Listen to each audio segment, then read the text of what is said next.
Hello and welcome to UPSC backbenchers. UPSC backbenchers में आप सबका स्वागत है। मैं हूं आपका एजुकेटर शशांक रॉय और शुरू करते हैं मैपिंग मास्टरी का पहला क्लास आज। इस मैपिंग मास्टरिंग सीरीज़ में 3 वीडियोस आपके पास आने वाले हैं जो आज ही अपलोड किए जाएंगे and these videos are related to mapping only and international relations में क्वेश्चन किस तरीके से आने वाले हैं। इंटरनेशनल रिलेशंस में क्वेश्चन आ सकते हैं आपके वॉर से रिलेटेड, आपके ट्रेड से रिलेटेड, आपके सप्लाई चेन से रिलेटेड। और सप्लाई चेन की जब हम बात करेंगे तो ऑयल्स की बात होगी, मिनरल्स की बात होगी, ठीक है, फूड सप्लाई के बारे में बात हो सकता है, वर्ल्ड ट्रेड ऑर्गेनाइजेशन के बारे में बात हो सकता है, यूनाइटेड नेशन बॉडीज़ के बारे में बात हो सकता है। So kindly pay attention to all my videos today. आज 3 के 3 वीडियोस अपलोड कर दूंगा। Weather is fine, internet is working fine and electricity is fine. और अभी कोई बहुत ज़्यादा शोर भी नहीं है। मैंने कल वीडियो रिकॉर्ड करने की कोशिश की थी बट अनफॉर्चुनेटली हुआ क्या कि all of a sudden my video got stuck और मैं इसको रिकॉर्ड नहीं कर पाया। तो चलिए शुरू करते हैं यूपीएससी बैकबेंचर्स का ये दूसरा वीडियो इस बार के सेशन में, mapping mastery by Shashank Shekhar Roy. And please subscribe my channel and share my channel with your friends. तो शुरू करते हैं आज के सेशन को। मैं गीता पे हाथ रख के कसम खाता हूँ कि जो कहूँगा, सच के सिवा कुछ भी नहीं कहूँगा एंड आई मीन इट, ठीक है। सो चलते हैं, अपने कुर्सी की पेटी बांध लीजिए। मौसम बिगड़ने वाला है, मौसम बिगड़ने वाला नहीं है, मौसम बनने वाला है। यहाँ ममता दीदी हैं, यहाँ प्राइम मिनिस्टर मोदी बैठे हुए हैं। दोनों में दूर दूर तक कोई रिश्ता नहीं है, दोनों हमेशा लड़ते रहते हैं। तो मैंने मज़े के लिए ये वीडियो ये इमेज पेस्ट कर दिया है। अपने कुर्सी की पेटी बांध लीजिए, क्योंकि यूपीएससी बैक बेंचर्स में हम हमेशा इस बात पे भरोसा रखते हैं कि पढ़ाई के साथ साथ मस्ती ज़रूर होनी चाहिए, क्योंकि सीरियस होकर पढ़ाई करोगे तो आप चीज़ों को याद नहीं रख पाओगे। इसीलिए मैंने बोला है कि हमेशा पढ़ाई मस्ती के साथ होनी चाहिए। So once again UPSC back benchers में आपका स्वागत है। UPSC Special 6 Priority Areas from International Relations for Prelims 2024। Prelims 2024 के वो 6 Priority Areas क्या हैं जहां से International Relations के questions आ सकते हैं। फिर से 6 Priority Areas from International Relations for Prelims 2024। अब ये 2025 हो चुका है। इट्स ऑल अबाउट कि वो 6 एरियाज़ कौन कौन से हैं जहां से IR के क्वेश्चंस पूछे जा सकते हैं। तो शुरू करते हैं। पहला सेक्शन कौन सा है? एक चीज़ और समझिएगा कि इंटरनेशनल रिलेशंस के क्वेश्चन जो है वो लो हैंगिंग फ्रूट है। कोई ज़रूरी नहीं है कि इसके लिए आपको सिस्टमेटिक नॉलेज होना चाहिए, ठीक है। अगर आपने करंट अफेयर्स को पिछले 15 मंथ्स में फॉलो किया है, अगर आपने करंट अफेयर्स को पिछले 15 मंथ्स में बहुत डीपली स्टडी किया है, कोई एक मैगज़ीन फॉलो की है, या आपने द हिंदू और द इंडियन एक्सप्रेस को आपने पढ़ा है, तो आपको कोई प्रॉब्लम नहीं होना चाहिए। तो इसीलिए जब भी आपके सामने प्रीलिम्स का पेपर आए तो सबसे पहले आपको करना क्या है, the moment you get your prelims paper in your hands right in front your eyes, तो सबसे पहले एक बार उनको 3 से 5 मिनट का टाइम लगाना है आपको क्वेश्चंस को गो थ्रू करने में। क्वेश्चंस को गो थ्रू करने में आपको 3 से 5 मिनट लगाना है और उसमें समझने की कोशिश करनी है कि आपको कितने क्वेश्चंस आने हैं। टीम, जब आपके पास क्वेश्चन पेपर आता है तो उसको देखने के साथ ही आपको पहले 5 मिनट में ब्लैकआउट हो जाता है। आपको ऐसा लगता है अरे ये तो क्वेश्चन मैं कर ही नहीं पाऊंगा, बट धीरे धीरे आप अपनी मेमोरी को रीगेन करना शुरू करते हैं। सो 3 से 5 मिनट लगाइए अपने आप को पेपर के साथ कंफर्टेबल करने के लिए। रीड क्वेश्चंस, सरसरी तरीके से पढ़ना शुरू कीजिए क्वेश्चंस को, और उसमें लो हैंगिंग फ्रूट जो इंटरनेशनल रिलेशंस के क्वेश्चंस हैं उनको मैं लो हैंगिंग फ्रूट मानता हूँ, स्पेशली इन प्रीलिम्स एग्जामिनेशन। और उनको सॉल्व करना शुरू कीजिए, उनको टिक करना शुरू कीजिए, बिकॉज मुझे ऐसा लगता है कि अगर आपने 15 मंथ्स में करंट अफेयर्स पढ़ा है तो it is going to be not a cake walk, लेकिन फिर भी बहुत ईजी होगा। चलिए शुरू करते हैं। 6 तरीके वो कौन कौन से हैं? 6 तरीके के क्वेश्चंस। पहला है conflict zone broad based. Conflict zone के बारे में बात करते हैं। फॉर एग्जांपल, एक कॉन्फ्लिक्ट जोन क्या है? जहाँ पे 2 कंट्रीज़ किसी चीज़ को लेके क्लेम कर रहे हैं, 2 कंट्रीज़ किसी चीज़ को लेके फाइट कर रहे हैं, 2 कंट्रीज़ किसी इंटरनेशनल अग्रीमेंट को मानने से इनकार कर रहे हैं। This is what is conflict zone. For example, India China को ले लीजिए। इंडिया चाइना, यहाँ पे बॉर्डर डिस्प्यूट भी है, लेकिन एक बहुत बड़ा एरिया है जिसको दोनों कंट्रीज जो हैं अपने कंट्रोल में लेना चाहती हैं। तो this is a conflict zone. ठीक है, ये बाउंड्री डिस्प्यूट भी है और कॉन्फ्लिक्ट जोन में भी आता है। Let's say South China Sea, South China Sea के बारे में बात करते हैं, जहां एटलीस्ट आसियान की 5 कंट्रीज़ हैं जो साउथ चाइना सी के रिसोर्सेज और एरिया पे अपना क्लेम करती हैं, and that's why there is a dispute in South China Sea. Team, I am sure, I hope I am clear. चलते हैं एक बार देखते हैं कि वर्ल्ड में कहाँ कहाँ वो कॉन्फ्लिक्ट जोन कहाँ कहाँ हैं जहाँ पे ये सारा डिस्प्यूट चल रहा है।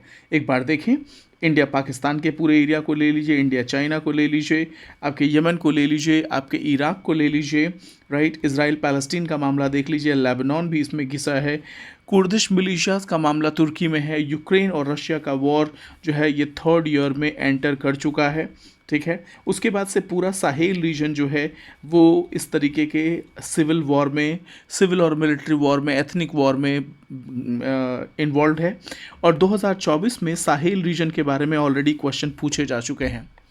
नेक्स्ट इज, तो पहला हुआ आपका कॉन्फ्लिक्ट जोन ब्रॉड बेस्ड होगा, यानी कि पूरे के पूरे एक एरिया को लेके वो पूरा कॉन्फ्लिक्ट है, उसमें 1 या 2 कंट्रीज़ इन्वॉल्व हो सकती हैं। कॉन्फ्लिक्ट जोन को मैंने दिखाया कि वर्ल्ड में कहाँ कहाँ कॉन्फ्लिक्ट चल रहा है। Next is conflict zone international political geography को लेके है, इंटरनेशनल पॉलिटिकल ज्योग्राफी ये कॉन्फ्लिक्ट जोन का हिस्सा है। एक बार देखते हैं इंटरनेशनल पॉलिटिकल ज्योग्राफी के बारे में बात कर लीजिए। यहाँ पे देखेंगे कि मिडिल ईस्ट की सारी कंट्रीज़, इजिप्ट से लेके सऊदी अरेबिया तक और गल्फ, दुबई से लेके यूनाइटेड अरब एमिरेट्स, ये सारी कंट्रीज़ एक दूसरे से यहाँ पे मिलने के लिए बैठी हैं, क्योंकि ये अपने इंटरनेशनल पॉलिटिकल ज्योग्राफी को लेके बहुत ही कंसर्न है, स्पेशली इजराइल पैलेस्टीन वॉर के बाद से पूरे सऊदी अरेबिया और पूरे मिडिल ईस्ट को इस बात का डर है कि पूरा मिडिल ईस्ट युद्ध की चपेट में आ जाएगा। इसीलिए इंटरनेशनल पॉलिटिकल ज्योग्राफी ये कॉन्फ्लिक्ट जोन का दूसरा हिस्सा है।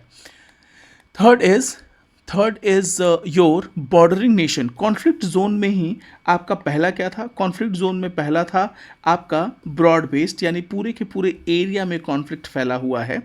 दूसरा कॉन्फ्लिक्ट हुआ इंटरनेशनल पॉलिटिकल ज्योग्राफी से रिलेटेड है। Third is coming from boundary disputes, bordering nation, ये 2 कंट्रीज़ के बीच का डिस्प्यूट है।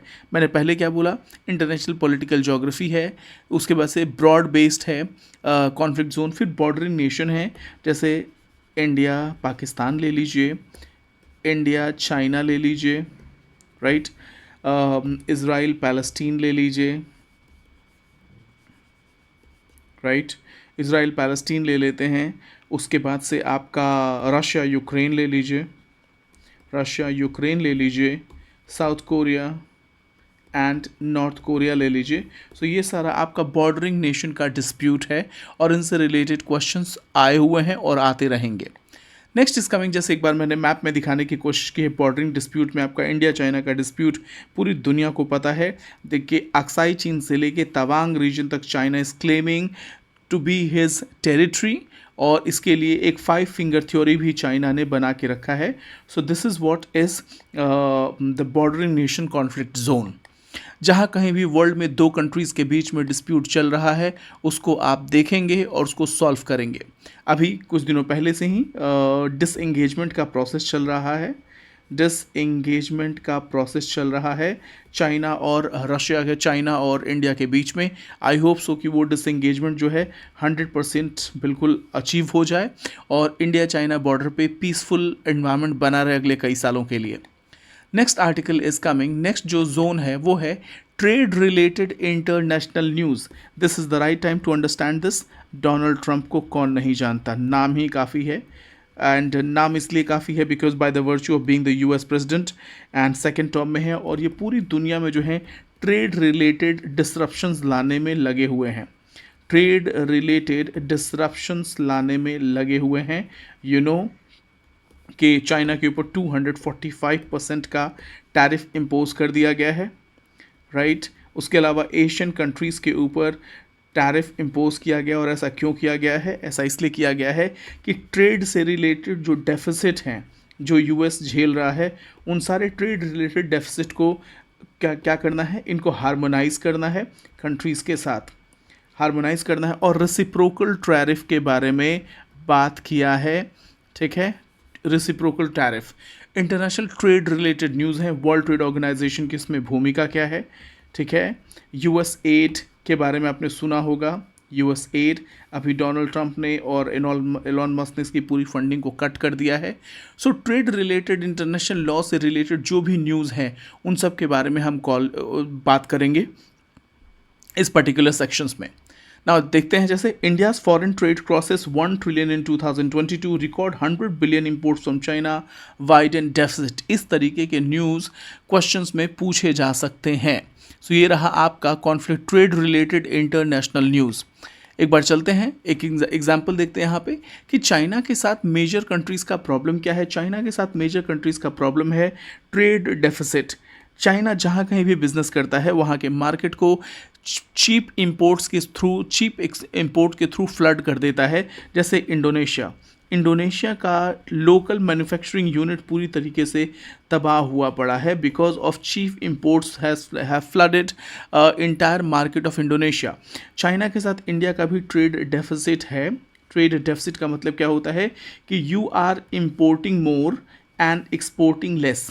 आप एक्सपोर्ट से ज़्यादा इंपोर्ट कर रहे हैं, आपका कंजम्पशन बहुत ज़्यादा है, आप अपने पर्पस के लिए इंपोर्ट ज़्यादा करते हैं और ख़रीदते ज़्यादा हैं, बेचते कम है, जिसके चलते ट्रेड डेफिसिट होगा। चाइना जहाँ कहीं भी ट्रेड करता है वहाँ मेनली वहाँ पे ट्रेड डेफिसिट देखने को मिलता है। यूएस के साथ इंडिया का जो है वो ट्रेड सरप्लस है, वेयरएज चाइना के साथ ट्रेड डेफिसिट है। So trade deficit, trade surplus से रिलेटेड क्वेश्चंस आ सकते हैं इसमें। आगे चलते हैं, एक मिनट, हाँ, टाइप 5 में जो क्वेश्चंस आएंगे वो यूनाइटेड नेशन बॉडीज से रिलेटेड होंगे। जैसे वर्ल्ड टॉयलेट ऑर्गेनाइजेशन से रिलेटेड क्वेश्चन पूछे गए थे last year. World Toilet Organization से रिलेटेड क्वेश्चन थे। वर्ल्ड ट्रेड ऑर्गेनाइजेशन से रिलेटेड क्वेश्चन आ सकते हैं। इंटरनेशनल कोर्ट ऑफ जस्टिस से रिलेटेड क्वेश्चन आ सकते हैं, क्योंकि इस बार इन्होंने इजराइल से बेंजामिन नेतन्याहू और पुतिन दोनों को ही इंडाइट किया है ह्यूमैनिटी, वॉर अगेंस्ट ह्यूमैनिटी के लिए इनको इंटरनेशनल क्रिमिनल कोर्ट ने इंडाइट किया है। It's not ICJ, International Criminal Court which is not a UN body but International Court of Justice is. इन दोनों के बीच का रिलेशन क्या है और इन दोनों का मैंडेट क्या है, इन दोनों का वर्किंग फंक्शन क्या है, इन दोनों की फंडिंग कैसे होती है, इससे रिलेटेड क्वेश्चन पूछे जा सकते हैं। Apart from that, US add अभी लगातार चर्चा में है क्योंकि इनकी फंडिंग को एलॉन मस्क ने बहुत कट कर दिया है, ट्रंप एडमिनिस्ट्रेशन ने कट कर दिया है। Then again World Food Programme was also in चर्चा। सो ये सारे इंटरनेशनल ऑर्गेनाइजेशन है जो यूनाइटेड नेशन से रिलेटेड हैं और हमेशा चर्चा में बने हुए हैं। ये रहा type 5 United Nations. Next is important grouping that India is a prominent member of, और इंडिया का उसमें इंटरेस्ट इन्वॉल्व है। ये सारे प्रोमिनेंट ग्रुपिंग है। फॉर एग्जांपल क्वाड ग्रुपिंग को ले लीजिए, क्वाड 1.0 जिसमें इंडिया है एंड क्वाड 2.0 जिसमें फिलीपींस की एंट्री की गई है। International United Nation Convention on Law of Seas हमेशा यूपीएससी का पेट क्वेश्चन रहा है। वर्ल्ड ट्रेड ऑर्गेनाइजेशन, आसियान की बात कर लीजिए, आसियान, ब्रिक्स की बात कर लीजिए, ब्रिक्स ग्रुपिंग के बारे में बात कर लेंगे। G7 का मेंबर इंडिया तो नहीं है, लेकिन G7 के साथ इंडिया के इंटरेस्ट क्लोजली इन्वॉल्व हैं। ब्रिक्स हुआ, आसियान हुआ, then United Nation Security Council, ठीक है, और United Nation as a whole की बात कर लेते हैं। इंटरनेशनल ग्रेन काउंसिल के बारे में लास्ट ईयर क्वेश्चन पूछा गया था, ठीक है। सो ये सारे इंपॉर्टेंट ग्रुपिंग है जहाँ पे इंडिया एक प्रोमिनेंट मेंबर है और इंडिया एक इंपॉर्टेंट रोल प्ले करता है और इंडिया का इंटरेस्ट भी इन्वॉल्व है इसमें। नेक्स्ट इज, एक जैसे इस बार को हम देखेंगे, global crisis response group United Nation, जहाँ prime minister Modi Antonio Guterres से बात कर रहे हैं, यूनाइटेड नेशन चीफ से। अब बात करते हैं कुछ प्रीलिम्स के क्वेश्चंस की। 2023 के क्वेश्चंस को मैं कवर करूंगा, टीम 2023 के क्वेश्चंस को मैं कवर करूंगा। 2024 के क्वेश्चंस को मैं इसके बाद दूसरे वीडियो में, पहले वीडियो में आप देखेंगे 2023 के क्वेश्चन, 2024 में हम कवर करेंगे दूसरे वीडियो में कि किस किस तरीके के क्वेश्चन आए थे। और उसके बाद से आई विल कवर इंटायर, मैं आपको इमेजेस के थ्रू लेके चलूँगा, बायोस्कोप के थ्रू लेके चलूँगा पिछले 15 महीनों में इंटरनेशनल रिलेशंस के में करंट अफेयर्स के एरिया में क्या क्या चीज़ें हुई हैं। फॉर एग्जाम्पल इस क्वेश्चन को देखिए, ये क्वेश्चन पूछा गया, India has more arable land than China, proportion of irrigated area is more in India as compared to China. The average productivity per hectare in Indian agriculture is higher than that in China. ये question क्यों पूछा गया है? इस question को पूछने के कई रीज़न हैं. The first reason is Russia Ukraine war. The first reason is Russia Ukraine war. Russia Ukraine war की अगर हम बात बोलें तो they are major food producing countries. They are major food producing countries in the world. लेकिन इस Russia Ukraine war के चलते न तो रशिया और न ही यूक्रेन अपने फूड को सप्लाई कर पा रहे हैं. नाउ इस फूड सप्लाई के डिसरप्ट होने के चलते पूरे अफ्रीकन नेशंस में फूड सप्लाई रुका पड़ा है. World Food Programme is unable to procure food from these countries at a very cheap level पे अपने फूड को ये एक्सपोर्ट नहीं कर प्रोक्योर नहीं कर पा रहा, जिसके चलते हंगर एंड फेमीन हो सकता है. अब क्वेश्चन ये है कि इस कंडीशन में इंडिया चाइना एंड ब्राज़ील जो कि इम्पॉर्टेंट फूड प्रोड्यूसर्स हैं वर्ल्ड में, वो क्या रोल प्ले करते हैं, इसलिए ये क्वेश्चन पूछा गया है. ठीक है, इसके अलावा और भी फैक्टर्स हैं बट ये प्राइमरी फैक्टर था जिसके चलते इस क्वेश्चन को पूछा गया था. एक बार ज़रा हम देखते हैं. Food for all to free for all, the collateral of Russia Ukraine war. Russia Ukraine war का वर्ल्ड की फूड सिक्योरिटी पे क्या असर पड़ा है, ये क्वेश्चन पूछा गया है. And this image has been taken from Down To Earth magazine. एक बार देखते हैं. ये सारे एरियाज़ जो हैं ये वर्ल्ड के मेजर फूड प्रोड्यूसिंग एरियाज़ हैं. नॉर्थ वेस्टर्न यूरोप है, ठीक है, यूक्रेन है, सदर्न रशिया है, इंडिया है, चाइना है, यूनाइटेड स्टेट्स ऑफ अमेरिका है और ब्राज़ील एंड अर्जेंटीना. ये राइस, कॉर्न, व्हीट एंड सोय, इन सारों में मेजर फूड प्रोड्यूसिंग कंट्रीज़ हैं. अगर देखा जाए तो land is also in Africa but poverty and hunger malnutrition बहुत ज़्यादा है, सिविल वॉर बहुत ज़्यादा है. That's why they are not the major food producers of the world. अब इस कंडीशन में जब रशिया यूक्रेन वॉर के चलते पूरा का पूरा फूड सप्लाई डिस्ट्रीब्यूशन नेटवर्क चौपट हुआ पड़ा है, तो एक्सपेक्टेशन ये किया जा रहा है कि ब्राज़ील, इंडिया और चाइना ये तीनों मिलकर वर्ल्ड के फूड सप्लाई को बरकरार रखेंगे. And that's why this question was there. Next जैसे देखें, ये भी आर्टिकल इसी से रिलेटेड है. China, Brazil, India reordering global industrial food chain food balance report. ठीक है. नेक्स्ट क्वेश्चन पूछा गया है. About 3/4 of the world cobalt metal required for manufacturing of batteries of electric motors vehicle is produced by Argentina, Botswana, Democratic Republic of Congo. Yes, it is Democratic Republic of Congo. ये question क्यों पूछा गया है? The question is related to critical minerals और critical mineral से related question इस बार पूछे जाएंगे. 2025 में प्रोमिनेंटली क्रिटिकल मिनरल्स और इंडिया के रिक्वायरमेंट और इन क्रिटिकल मिनरल्स का एप्लीकेशन क्या है, इससे रिलेटेड क्वेश्चन आने वाले हैं. इससे